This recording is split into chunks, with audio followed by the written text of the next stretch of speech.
Bien, bonjour et bienvenue dans l'audace au féminin, le podcast qui explore les multiples facettes du leadership pour les femmes.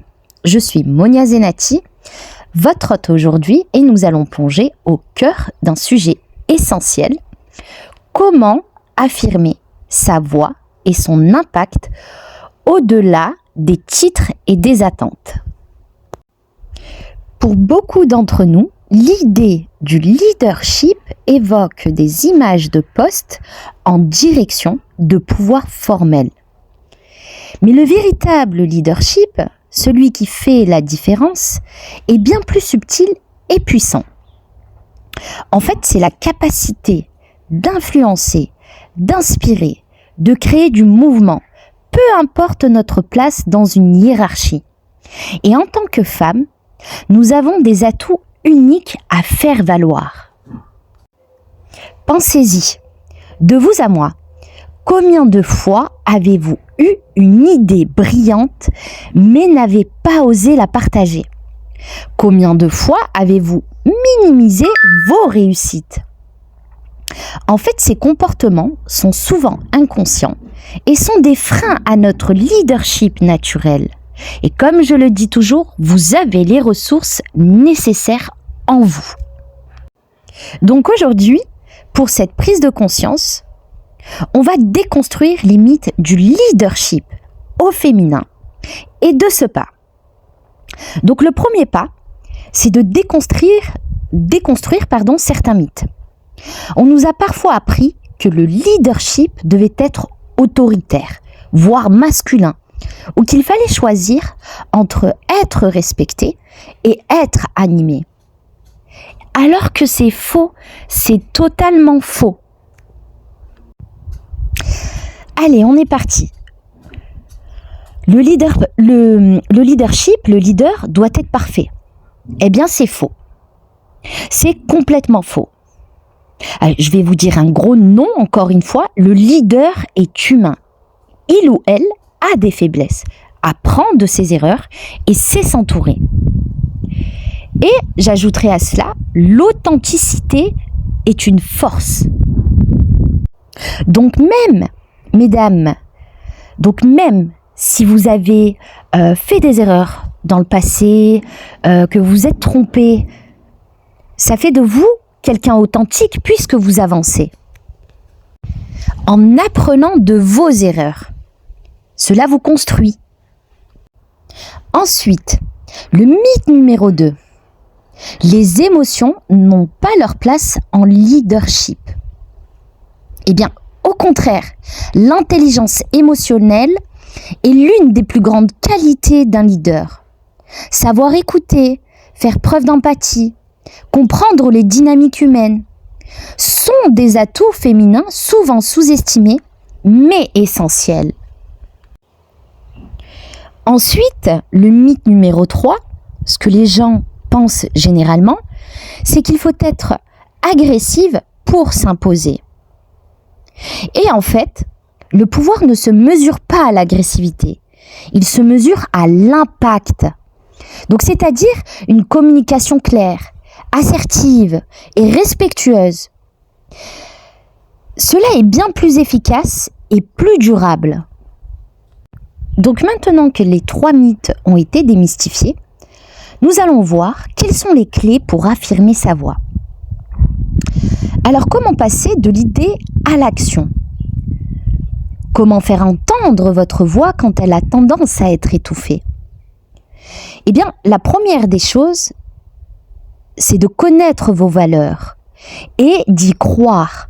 Faites la liste de vos compétences, de vos réussites, de vos qualités uniques. Non pas pour vous vanter, pas du tout, c'est pas ce que je dis, mais vraiment pour ancrer cette confiance en vous. Votre légitimité vient de votre expérience, de votre savoir-faire et de votre persévérance. Donc pour être leadership, il faut absolument connaître votre valeur, la reconnaître et y croire. Ça, c'était le premier point. Ensuite, le deuxième point. Il faut parler avec intention et clarté. D'accord? Donc avant de prendre la parole, vous allez structurer vos pensées. Et quel est le message principal? Quel est votre objectif? En fait, il vous faut créer une phrase percutante, bien pensée, qui aura beaucoup plus d'impact qu'un long discours hésitant. Et pratiquez l'art de résumer et d'aller droit au but. N'ayez pas peur. Bien au contraire, c'est beaucoup plus apprécié. Ensuite, le troisième point, ça va être d'oser prendre la parole. Et ce, même si ça tremble, mesdames. La peur est normale. Mais ne la laissez pas vous paralyser. Commencez petit. Par exemple, vous allez exprimer votre opinion dans une réunion. Posez une question. Partagez une idée. Parce que chaque petite prise de parole est un entraînement qui va renforcer votre muscle de l'audace. D'accord? Donc ça, faut bien que vous le compreniez. Chaque petit pas va renforcer votre muscle de l'audace. Ensuite, le quatrième point. Il vous faut maîtriser le langage non verbal. Donc, c'est-à-dire, le langage non verbal, il y a beaucoup de choses qui rentrent en compte. Il va y avoir votre posture, votre regard, votre voix. Tenez-vous droite. Regardez les gens dans les yeux avec respect. Projetez votre voix. Cela envoie un message puissant de confiance et de crédibilité.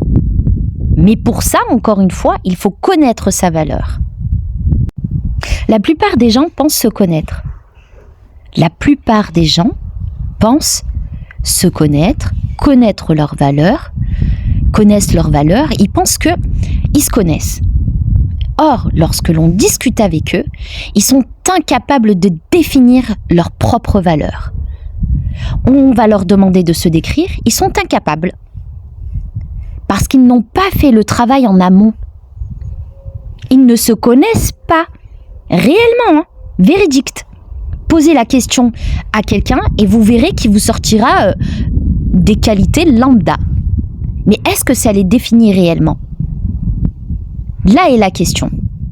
Et à 90%, j'ai la réponse, c'est non.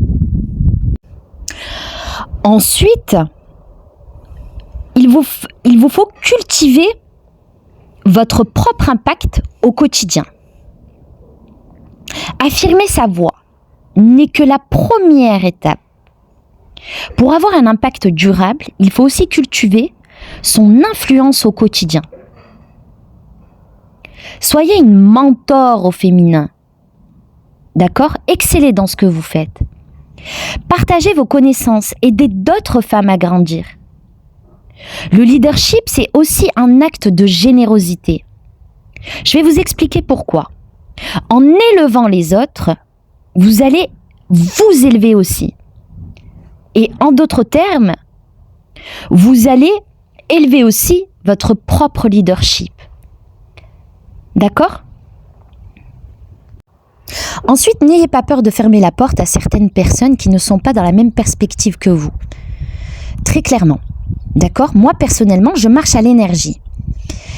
Et je n'ai pas peur de fermer une porte qui ne me correspond pas. D'accord? C'est pour mon propre bien-être. Donc, j'ai envie de vous dire, entourez-vous de personnes qui vous inspirent, qui vous soutiennent, qui vous challengent. Parce qu'un bon réseau est une source d'opportunités et d'apprentissage inestimable. N'ayez pas peur de sortir de votre zone de confort. N'ayez pas peur de la confrontation qui est constructive.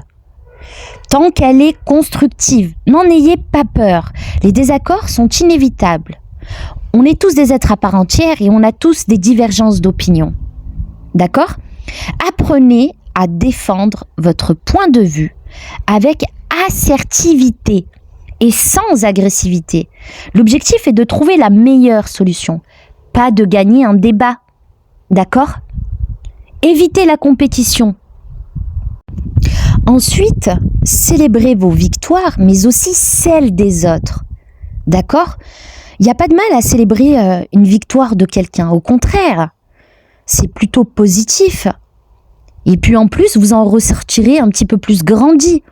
Vous apprendrez de lui. Vous allez vous orienter vers lui en posant des questions. Et comment tu as fait? Et c'est intéressant. Ah ben tiens, ça j'appliquerai pour la prochaine fois. Ça c'est quelque chose que je peux mettre en place au sein de mon entreprise, etc., etc. Donc n'ayez pas peur d'échanger et de célébrer les victoires des autres. D'accord ? Ensuite, reconnaissez vos succès, même les plus petits. Parce que cela renforce votre confiance et vous donne l'énergie de continuer. Et faites de même pour les femmes autour de vous, encore une fois. Un autre point, j'aimerais réellement que vous compreniez que le leadership féminin n'est pas une copie du leadership masculin. Parce que c'est une force à part entière, riche de nos qualités, de notre sensibilité, de notre résilience. Et vous avez un rôle unique à jouer. Votre voix compte, votre impact est nécessaire. Mais ne vous calquez pas sur le côté masculin. D'abord, nous n'avons pas la même façon de réagir et de fonctionner. Et puis surtout, on a une sensibilité, une force de résilience qui est complètement différente de la leur. Alors la prochaine fois que vous hésiterez à parler, à proposer, à oser, rappelez-vous que le monde a besoin de votre perspective, de votre audace. Voilà, c'était tout pour moi. Merci d'avoir écouté l'audace au féminin. Si cet épisode vous a parlé, n'hésitez pas à le partager et à vous abonner. Retrouvez-nous la semaine prochaine pour un nouvel épisode. D'ici là, soyez audacieuses, soyez vous-même, mesdames. Je vous souhaite une très belle journée, profitez de votre dimanche et on se dit à la semaine prochaine. C'était Monia Zenati, coach holistique sur la chaîne de Body and Mind.